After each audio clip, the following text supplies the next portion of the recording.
Hi everyone, my name is Ezekiel Chavala from Chavala Music Academy, your music teacher, your music coach. Na kukaribisha tena katika kipindi chetu cha muziki cha siku ya leo.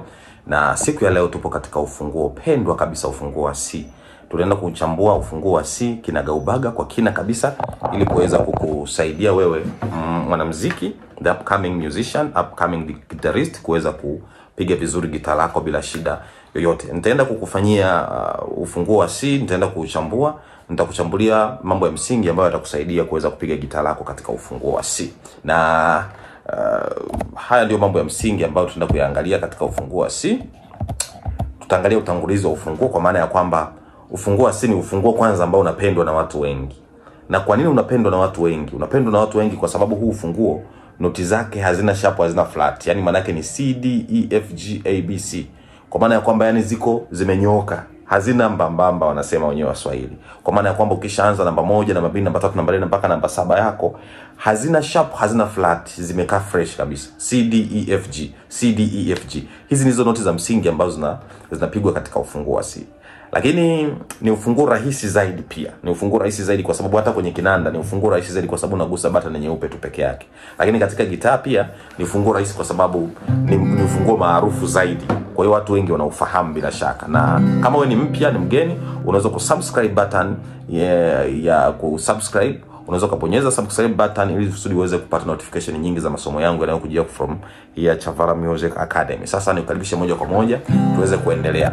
Kitu cha kwanza nataka nikuonyeshe tonic sofa ambazo zinaunda ufunguo huu wa C.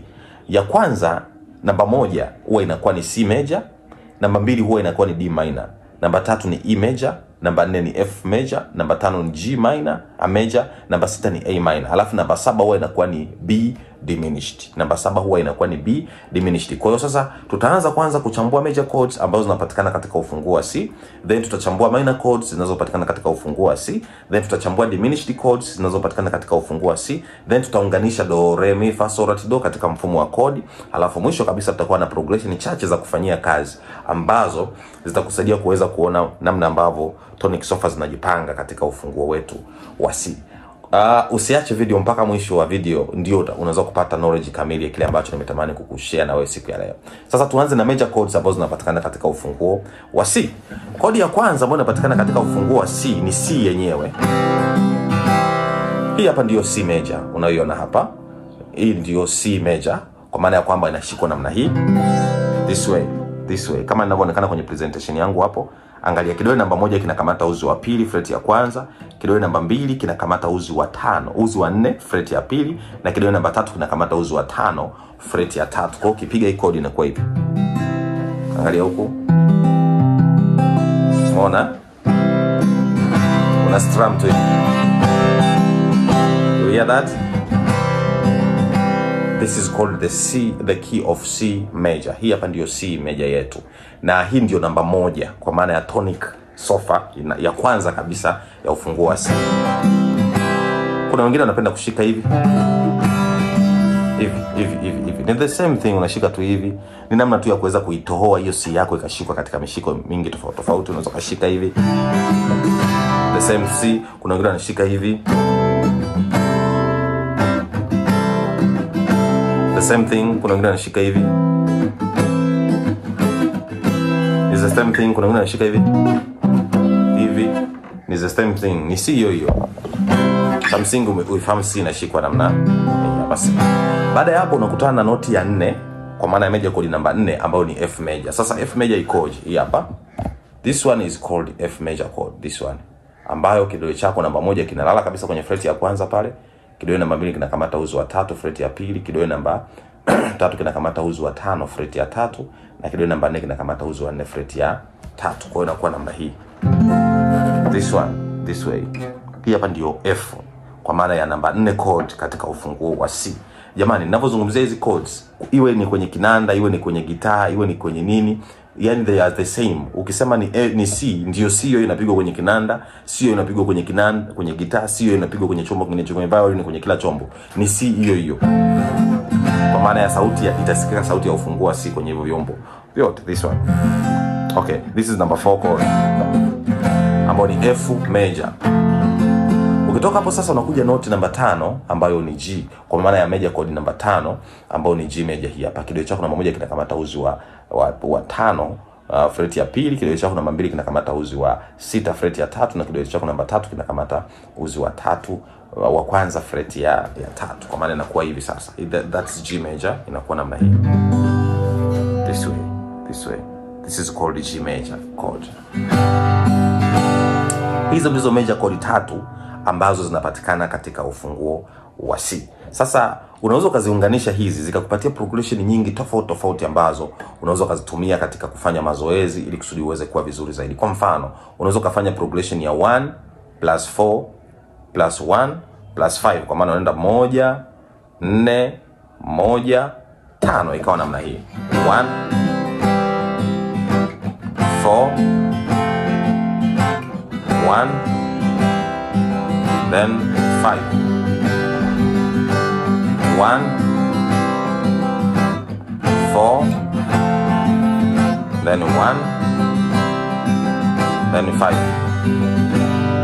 Oh, sing for joy to God our strength. Oh, sing for joy to God our strength. This way. Kwa hiyo ndio 1 then 4 then 1 then 5. Kuna kitu cha msingi ambacho unaweza kukifanya pia. Watu wengine F yako anaipiga hivi. Hii ikifika C, F wanaipeleka pale chini namna ile. The same thing, unapeleka namna ile, it's okay. Unaweza kufanya hivyo. Then you come back to C. Then you go back to G major. Kwa hiyo hapo ilikuwa namba 1, namba 4 na namba 5 ambazo zinapatikana katika ufunguo wa C. Sasa baada ya hapo kuna minor chords ambazo pia zinapatikana katika ufunguo huu. Minor chord ya minor chord ziko 3 nazo pia. Namba 2, namba 3 pamoja na namba 6 are the minor chords ambazo zinapatikana katika ufunguo wa C major. Sasa namba 2 yako ni hii hapa ambayo ni D minor chord. This one is called D minor chord ambayo ni namba 2. Sasa hii inashikwaje? Kidole chako namba 1 unakamata uzi wa kwanza fret ya kwanza, kidole namba 2 unakamata uzi wa 3 fret ya pili, na kidole namba 3 unakamata uzi wa pili fret ya 3. Kwa inakuwa namna ile. This way, this is called D minor ambayo ni namba 2 katika ufunguo wa nini? Katika ufunguo wa this way. This is number 2 chord katika ufunguo wa C. Alafu ukitoka namba 2 unakuja namba 3 hii hapa ambayo ni E minor ambayo ni hii hapa. This way. This is called E minor ambayo ni namba 3. Alafu ukitoka hapo sasa unakuja namba 6 na ambayo pia ni minor chord hii hapa ambayo ni A minor inashikwa namna ile. This way. This way is called number 6 chord hii hapa ambayo ni A minor hii hapa na namba 6 hii hapa. This way, namba 6 hiyo. Kwa hiyo hii namba 6. Alafu hizo ndio zinakuwa minor chord 3 ambazo zinaunda ufunguo wa A pia. Yaani zina mchango katika ufunguo wa A. Tungeweza kuzungumza kwa maana ya mifano, tukasema kwamba hapa kuna ndugu wa karibu, alafu kuna ndugu wale associates, ndugu wa mbalimbali, alafu kuna ndugu wengine ambao sasa ni associates wa associates. Yaani kuna ndugu wa ndugu. Wewe una ndugu yako wa karibu ambaye ni baba na mama na pengine na watoto. Alafu kuna ndugu wa karibu ambao ni kina mjomba, kina shangazi, kina binamu. Alafu kuna ndugu wale sasa ambao ni wa mbali, ambao ni babu, mababu na mababu. Yaani wale mashangazi wa mbali ndio hao sasa nawazungumzia. Kwa hiyo tunaanza na baba na mama na familia ambao ni C, tunakuja D, C, tunakuja F, tunakuja na G. Tukitoka hapo tunakuja kupata watoto ambao ni namba 2 kwa maana ya minor, wale ndugu wa karibu ambao ni namba 2, namba 3 pamoja na namba 6. Baada ya hapo tunampata ndugu wa mbali. Huyu hapa ambaye anaitwa diminished chord. Sasa katika ufunguo wa C diminished chord yetu inaitwa D diminished chord hii hapa. D diminished.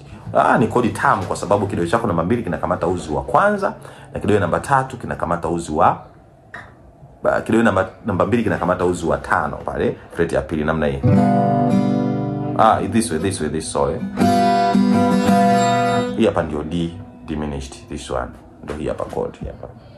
Sasa unaweza kujumlisha hizi zote sasa ili uweze kutengeneza tonic sofa ya do re mi fa so la ti do.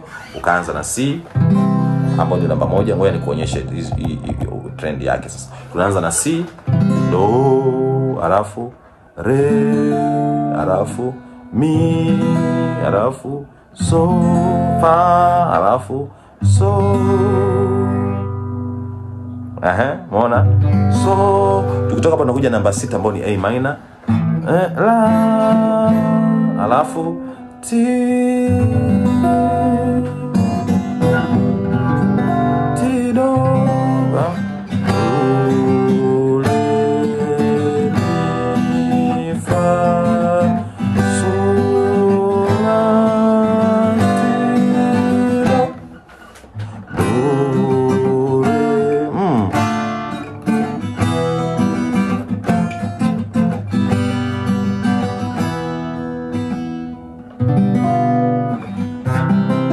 Okay, hizo ni do re mi fa so la ti do.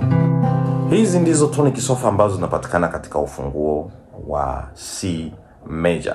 Kuna extension zake za kwenda huko moja kwa moja, nitakufundisha kwenye topic itakayofuata, lakini extension rahisi ambayo unaweza kuifanya ni hii ya 145 kwa maana namba 1, namba 4 na namba 5. Inaitwa IVV. Alafu nakuja MII. Alafu nakuja VMM. Inakuwa umetembea kwenye ufunguo wa C major. Baada ya kusema hayo, nakushukuru sana kwa kunisikiliza. Tafadhali sana subscribe my YouTube channel. Subscribe ili uweze kuendelea kupata notification za masomo yangu ambayo yanakujia kutoka Chavara Music Academy. Lakini pia you can share this tutorial to the friends you love, you like. Mungu akubariki sana. Lakini pia nafanya mafunzo ya person to person kwa maana ya 1-to-1 kupitia online, kupitia madarasa yangu ya online, na ukitaka kujiunga you can join. Tunakuwa tunafanya live streaming mimi na wewe tukiwa pamoja, ukiwa na gitaa lako nikiwa na gitaa langu. Kuna teknolojia ambayo naitumia, ukitaka kuijua jiunge. Unaweza ukafanya muziki na kujifunza, na wanafunzi wengi ambao wanajifunza muziki online na wanaelewa. Kuna testimony ambazo nitaziweka hapo mwishoni uweze kuona baadhi ya wanafunzi wangu ambao they are doing their best katika kuhakikisha kwamba wanajifunza. Wengine walikuwa hawajui kabisa hata kushika gitaa, but this time around I tell you the truth, they are playing guitar, they are very good on guitar. Kwa hiyo nikukaribishe. Kufa ukiwa haujui kupiga gitaa ni hasara kubwa sana kwako, kwa sababu apart from burudani, lakini pia gitaa is a ministry, lakini apart from that ni entertainment, ni enjoyment. How comes hujui kupiga gitaa? Yani how yani unawezaje kuishi bila kujua kupiga gitaa? Mungu akubariki sana. Nikutakia siku njema and God bless you.